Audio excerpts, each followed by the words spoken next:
Check 1, 2. Hey, welcome to the Confidad podcast. My name is Dan, your host, and I'm so glad you chose to join in today. Just like every day, we're here to remind you what is true through our mindset training, moving into specific tools. I'll equip you with those things that you need to become the dad that your kids need. And lastly, empower you, give you the courage, like an injection of power into you to remember that this is something you get to do. You get to become the dad that your kids need. So without further ado, here we go. Moving into mindset. Say it with me. I am the only one who can fulfill the father role I have, so I choose to do it well. I get to show up well for my kids. Imperfection is reality. Ownership is a choice. Today is brand new, so is tomorrow. I am wholly loved, so I will love wholly. I'm so excited about our equipping section today because it's the first of 4 that we will sprinkle in throughout here in the month of December as we look towards the next year, towards 2025, and giving you the tools that you need to build the family culture that you're proud of and that you feel like you are steering in a certain direction that you and your family choose. So as we think about the family culture framework, there's a couple of different pieces that we put in place as far as weekly family meetings and quarterly check-ins, goal setting, all of that sort of thing. But that's the nitty gritty. How do we do it? But what do we use? What materials do we use in building this family culture? We utilize 4 different pieces of material to build our family culture. Okay. The first is connection. The next is contribution. The third is adventure. And the last is service. But today, and for this specific series, we're going to focus in on service first. We're going to start at the end because it is a little bit backwards. It is a little bit different in the sense of what's the importance of service? A lot of families that I know or have come in contact with, and we've even struggled with this ourselves, service is an afterthought. Being generous is an afterthought. It's something that we do at the end of the year, right? Year-end giving. Let's make sure that we've given enough and so that we're in the right tax, whatever. And it is self-serving to a degree. But if we put service on the front end, if we start to understand that if we begin from a place of serving, if we begin from a place of understanding, we have certain resources and we're able to then give to people out of those resources and meet their felt needs of those people around us, it is an incredibly powerful thing for kids to learn and to realize. Okay, so we're going to focus in family culture framework today, the 4 builders, and of those builders, number 4, service. And here is why service matters. When our kids understand and witness that their resources can meet the felt needs of those who don't have, it has a profound impact on their why. It expands the horizons of possibilities in their brains. Imagine this for a second. Our oldest is at a middle school here in Minnesota, and they are doing a winter clothing drive.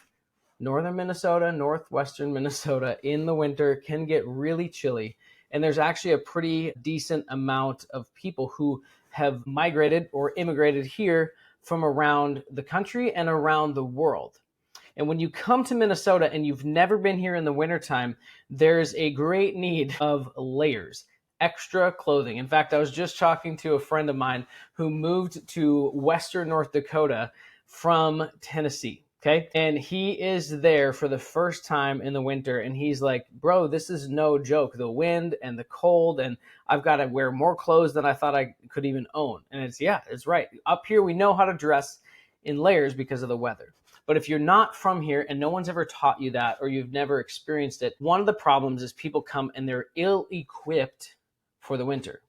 And so our kids' school has put together this drive where all the kids who have grown out of their snow stuff and it's still in decent shape, or who just have extra stuff laying around or extra funds to buy snow stuff, what we do is, snow stuff is an insider term for those of you not in Minnesota or where it snows. Snow stuff is hats, mittens, like scarf, boots, snow pants, and a jacket. Okay. So they are collecting items like that to protect people's skin from the extreme temperature changes and the weather around here, the wind specifically. And so what's happening here is these students who have resource are bringing in clothing to care for those who don't have.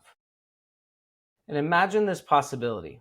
My kid donates a hat and mittens that he wore for 1 year because, well, he grew out of them, right? Happens really fast. And the following week, one of his classmates shows up in that very piece of clothing that he donated. What would happen in our kids' brains when they start to understand that their acts of sacrifice, their acts of giving and of serving those other people around us, his choice to donate is now what is keeping that classmate warm on their walk to and from school? Because that other student probably has to walk to and from school because their parent or parents are too busy working 3 jobs just to put food on the table and a roof over their head. What a gift that our kids can understand that my choice, my action to serve those in my vicinity, I'm all for serving people all around the world and those impoverished 100%. But specifically within the family culture builders, there is so much need in our backyards. It's way easier to sign a check and send it out to Compassion International or to World Vision or to some of these other organizations that do wonderful work feeding the hungry and giving water to those who need it. I'm not saying there's anything wrong with that, but it's just easier, right? And a lot of times when we do that, it's out of sight, out of mind. Our money has gone, and maybe we are able to donate enough to make it as a tax advantage for us. Okay. That doesn't change the way that you see the world. That doesn't change the possibility horizon in your outlook. And it certainly doesn't change your kids' outlook on service. Specifically, just writing a check and sending money and giving to those in need. That doesn't change our kids' perspective.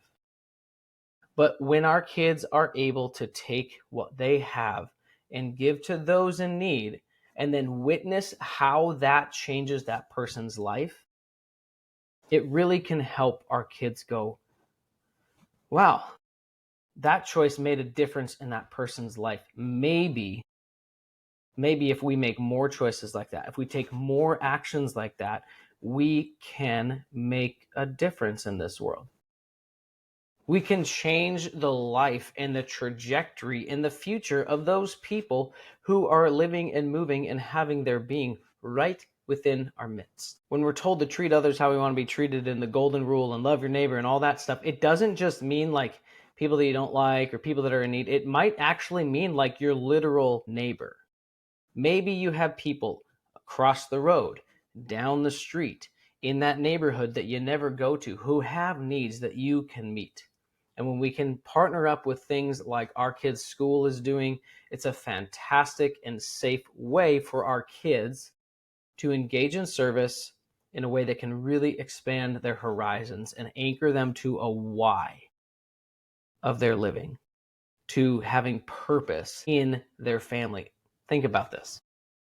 Just in like 4 quarters coming up in 2025, if you choose 4 things to engage in as a family, specifically with service, in your backyard, not literal backyard, but in your community, what could happen to your family's vision for 2026, for 27, for years down the road as your kids begin to contribute to your family culture and say, hey, that was so fun. I wonder if we did this. One of my clients, when engaging with this conversation, talked about how his family, when they go to Costco, they just buy 2 of everything. And then they construct these little bags of like, healthy, nutritious, protein-filled snacks and other things in the wintertime, hand warmers, that kind of stuff. And when we see people who happen to be homeless on the side of the road who are asking for money or food, they take this bag and they hand it through the window and give it to the person and then say, is there anything we can pray with you for? It's just a simple act. Even if they say no, that's it. Okay, I hope that this is a gift to you and it brings you some joy and some sustenance today. That's a simple, like almost a painless act of sacrifice. But how much better is that? And how much better modeling is that for our kids instead of just ignoring and pretending like that person isn't there and not looking out the window? What a gift for our kids to say, ooh, not only do mom and dad see me, hear me, and want to know me better, their eyes are open on this horizon and they desire to see those who are unseen in our culture. Be some powerful things, powerful shifts that can come in and through our family, into our communities to make a real difference in real people's lives. What a gift. I hope that you could take this equipping of serving and find ways for you and your kids to join in to service. We'll talk about this and we'll be pretty specific about it in our January mini course on family culture framework. But if you don't join, find a way to create service in your family's rhythm and build it in a way that can help your kids' horizon open up and serve those around you. Lastly, today, for some empowerment. Are you the kind of dad that at the end of the day, you come home and you're just exhausted because you have poured everything into your work, into your job, into your profession? And we talked about this a few episodes ago about how like giving fumes it's exhausting and it's frustrating and sometimes shame-filled and guilt-ridden. You're like, man, I gave everything to everyone else, but I don't have anything left to give to my kids. As a way of empowering you in this and asking you the question, so when you come home, are you entitled dad or are you selfless dad? Are you the dad that says, no, I just gave everything I could to provide for you guys. Give me some minutes. I need time to rest and relax from my stressful day. Entitled, I deserve this. I worked hard. Or are you selfless? Are you able to dig a little bit deeper? To dig deep into that hard work mentality to show up for your kids. If you're a hard worker, high achiever, love to dig deep and work really hard, use that same gift, that same energy for your children. Before you get out of the car and you walk in the house, take 4 deep square breaths, inhale for 4 seconds, hold it for 4, exhale for 4, and hold it for 4. Do that and then say, I'm going to show up for my kids and I'm going to dig deep. The moments that I don't show up well for my kids at the end of the day because I've poured out to clients and one-on-ones in different settings, and then I just get exhausted and I show up and I don't prepare myself for coming home. There's no coming home reset. I get real cranky, real fast, very irritable. I show up for my kids in the worst way possible. And then I become the do as I say, not as I do dad. And I'm very hypocritical. I'm entitled, telling my kids not to be entitled. But if you want your kids to be selfless, to have good self-regulation in their emotions and their behaviors, we have to model it. This stuff is way better caught than taught, right? And here's the reality. You get to show up for your kids today. If you don't, who will? Waiting. Still no answer. Okay. If you don't show up for your kids today and show up well, show up selfless, show up giving of yourself, digging deep, working hard, bringing down that high achiever work ethic for your kids, who's gonna? Nobody. And then it just starts to spiral or keeps spiraling. It's up to you, and you get to make the choice today to show up well for your kids. And if you make that choice today, fantastic. If you don't, okay, you have some improvement to do. But guess what? It's the choice that we get to make, not just today, but day after day after day. And the more that you make it and the sooner that you choose it, the better it becomes. And actually, it starts to build these neural pathways of connection between us and our kids in a way that, get this, you start to look forward to hanging with your kids. You start to look forward to being in the room with them and connecting with them in these beautiful, sometimes just short and potent moments of connection with them.